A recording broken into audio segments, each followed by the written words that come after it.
सुप्रभात प्यारे बच्चों, ई शिक्षण कार्यक्रम में आपका स्वागत है। ई शिक्षण कार्यक्रम को आगे बढ़ाते हुए आज हम हिंदी पाठ्य पुस्तक कोकिला के पाठ 12 पृथ्वी, जिसमें कि वैज्ञानिक जानकारी दी गई है, इसका अध्ययन करेंगे। तो बच्चों, पृथ्वी से संबंधित अनेक धारणाएं प्रचलित हैं। जैसे प्राचीन काल में जो भारतवासी हैं वो ये मानते थे कि पृथ्वी शेषनाग के 1000 फनों पर जो हमारी पृथ्वी है वो टिकी हुई है। और जो तिब्बती हैं वो ये मानते थे कि जो पृथ्वी है वो एक विशाल मेंढक की, बहुत बड़े मेंढक की पीठ पर टिकी हुई है, इत्यादि इत्यादि। तो पृथ्वी के बारे में बहुत सी धारणाएं प्रचलित थी। तो आइए अब हम ब्रह्मांड यानी कि धरती, सूरज, चांद, सितारे, इन सब की विशालता को जानते हैं कि हमारा ब्रह्मांड कितना विशाल है, हमारी धरती की क्या क्या खूबियां हैं। तो ये जानने के लिए पाठ को पढ़ना शुरू करते हैं। तो आइए पाठ को पढ़ते हैं। नंदिनी बहुत ही बुद्धिमान और होशियार लड़की है। कल उसने अचानक राघव सर से कई प्रश्न पूछ लिए। चांद के इतने आकार क्यों नजर आते हैं? कभी कभी चांद बिल्कुल गायब क्यों हो जाता है? सूरज दिन में ही क्यों निकलता है? पानी का रंग कहीं मटियाला होता है मिट्टी जैसे रंग का, कहीं चांदी जैसा, तो कहीं नीला क्यों है? हम धरती पर ही क्यों रहते हैं? आदि आदि। राघव सर मुस्काने लगे। उन्होंने कहा कि इतने सारे प्रश्नों का उत्तर एक साथ नहीं दिया जा सकता। हाँ, कल हम पृथ्वी के बारे में चर्चा करेंगे। तो अपने वायदे के अनुसार आज राघव सर ने पृथ्वी के बारे में बताना शुरू किया। उन्होंने बताया, हम पृथ्वी पर रहते हैं।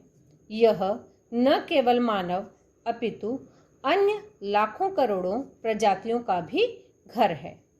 तो बच्चों, इस पाठ में जो नंदिनी है वो बहुत ही इंटेलिजेंट लड़की थी। तो उसके दिमाग में बहुत से प्रश्न उमड़ते घुमड़ते हैं कि चांद कभी छोटा कभी बड़ा क्यों जाता है, किसी दिन तो चांद निकलता ही नहीं है। जो पानी है कहीं पर तो बिल्कुल साफ सुथरा है, तो कहीं मिट्टी जैसे रंग का है, कहीं पर नीला रंग दिखाई देता है। तो ऐसा क्यों है? तो जो उनके सर थे उनका नाम था राघव। तो वो राघव सर जो हैं वो हंसने लग जाते हैं और वो कहते हैं कि बेटा, इतने सारे प्रश्नों का उत्तर तो मैं एक साथ नहीं दे सकता, तो धीरे धीरे जो है मैं इसके बारे में बताऊंगा। तो वो बताना शुरू करते हैं कि जो हमारी पृथ्वी है वो उस पर केवल मानव ही नहीं रहते, बल्कि अन्य जीव जंतु लाखों करोड़ों प्रजातियां जो हैं वो इसमें रहती हैं। तो चलिए आगे पढ़ते हैं।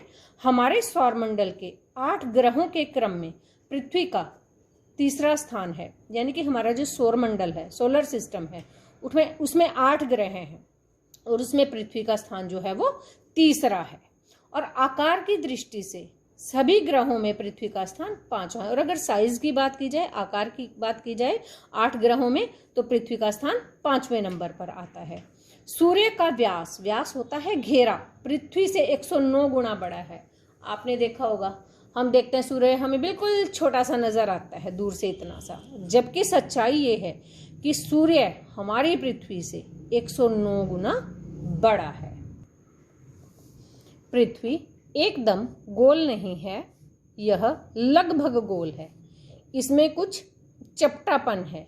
इसका आकार नाशपाती से मिलता जुलता है और कुछ लंबोतरी है। हम कहते हैं ना पृथ्वी एकदम गोल है, जबकि पृथ्वी एकदम गोल नहीं है, बल्कि थोड़ी चपटी है और ये नाशपाती से मिलती जुलती है। नाशपाती की शेप देखते हैं ना आप, तो नाशपाती जैसी लगभग लगती है। ये कुछ लंबोतरी लंबाई लिए हुए है। ठीक है। यह लट्टू की तरह, लट्टू होता है बल्ब, एक घुमाने वाला आता है, उसको जब हम चक्री की तरह से घुमाते हैं तो वो एकदम घूमता है। ठीक है। तो यह लट्टू की तरह अपनी धुरी पर घूमती है। यह अपना एक चक्कर लगभग 24 घंटों में पूरा कर लेती है। इसलिए पृथ्वी पर एक दिन 24 घंटे का होता है। तो आपके पास ये, आपके दिमाग में भी ये बात आ जाती है कि 24 घंटे का ही एक दिन क्यों होता है, 36 का, 48 का, 37 का क्यों नहीं होता?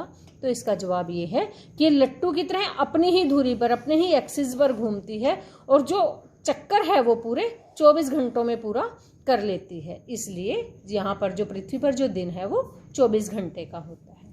इसके बाद है 24 घंटों के 2 भाग होते हैं, दिन और रात। दिन और रात सदा बराबर नहीं रहते, कभी रात दिन से बड़ी तो कभी दिन रात से बड़ा। यह असमानता होती है बेटे बराबरी ना होना, किसी भी स्थान पर हो सकती है। अपनी धुरी के अलावा पृथ्वी सूर्य के चारों ओर भी चक्कर लगाती है। पृथ्वी किसके चारों ओर चक्कर लगाती है? सूर्य के चारों ओर चक्कर लगाती है। और यह सूर्य का एक चक्कर लगभग 365 दिनों में पूरा करती है, यानी कि 1 साल में पृथ्वी जो है सूर्य का चक्कर पूरा करती है। इसीलिए पृथ्वी के 1 साल में लगभग 365 दिन होते हैं। ऐसा अनुमान है कि पृथ्वी का जन्म आज से लगभग 500 करोड़ वर्ष पूर्व हुआ होगा। ऐसा नहीं है कि हमारी पृथ्वी आज ही की है, ऐसा माना जाता है कि लगभग 500 करोड़ साल पहले जो है हमारी पृथ्वी का जन्म हुआ है। प्रारंभ होता है बेटे शुरू में। प्रारंभ में यह दहकता हुआ आग का गोला थी, एक आग के गोले की तरह था, जैसे दिख रहा है ना, इस तरह का आग का गोला थी। इसके बाद यह तरल रूप में, तरल यानी कि लिक्विड में परिवर्तित हुई होगी, और फिर ठोस रूप में, ठोस होता है बेटे सॉलिड, ठीक है। हमारी पृथ्वी की परतों को 4 भागों में बांटा गया, भूपृष्ठ, मेंटल, ऊपरी कोर और भीतरी कोर। सबसे ऊपरी सतह को भूपृष्ठ यानी कि जहां पर हम रहते हैं उसे भूपृष्ठ या भूपपड़ी कहते हैं। यहाँ हम केवल भूपपड़ी की ही चर्चा करेंगे। यह वही सतह है जिस पर हम सब रहते हैं तथा जिस पर विशाल पहाड़ और महासागर हैं। इस पपड़ी की गहराई अलग अलग स्थानों में भिन्न भिन्न है। आपने देखा होगा कहीं तो पहाड़ हैं, कहीं एकदम समतल मैदान है, कहीं उबड़ खाबड़ है। तो हमारी जो भूपृष्ठ या भूपपड़ी है वो कहीं भी एक बराबर नहीं है, अलग अलग स्थान पर अलग अलग है।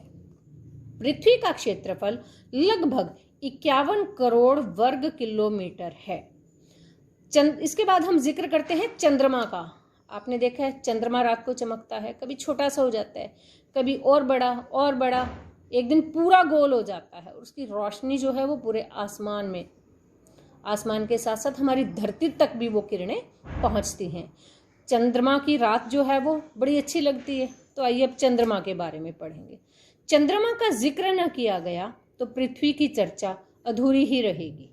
चंद्रमा पृथ्वी का उपग्रह है जो पृथ्वी के चारों ओर चक्कर लगाता है। चंद्रमा से जो किरणें धरती पर पहुंचती हैं वह इसका अपना प्रकाश नहीं है, यानी कि चंद्रमा का अपना प्रकाश नहीं है, अपनी उसकी कोई रोशनी नहीं है, वो किसी से रोशनी लेता है। तो देखें किससे रोशनी लेता है? सूर्य का प्रकाश ही चंद्रमा की किरणों के रूप में धरती पर पहुंचता है। तो कहने का मतलब है कि चंद्रमा का अपना कोई प्रकाश नहीं है, बल्कि वो सूर्य से प्रकाश लेता है और वही प्रकाश चंद्रमा की किरणों के रूप में धरती पर पहुंचता है।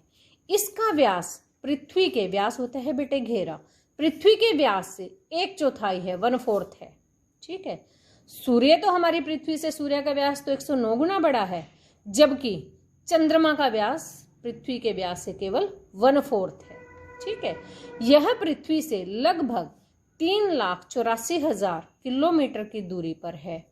चंद्रमा का प्रकाश पृथ्वी पर 1.25 सेकंड में पहुंच जाता है, यानी कि चंद्रमा के प्रकाश को पृथ्वी तक पहुंचने में केवल 1.25 सेकंड का समय लगता है, जबकि सूर्य के प्रकाश को धरती पर पहुंचने में 8 मिनट लग जाते हैं।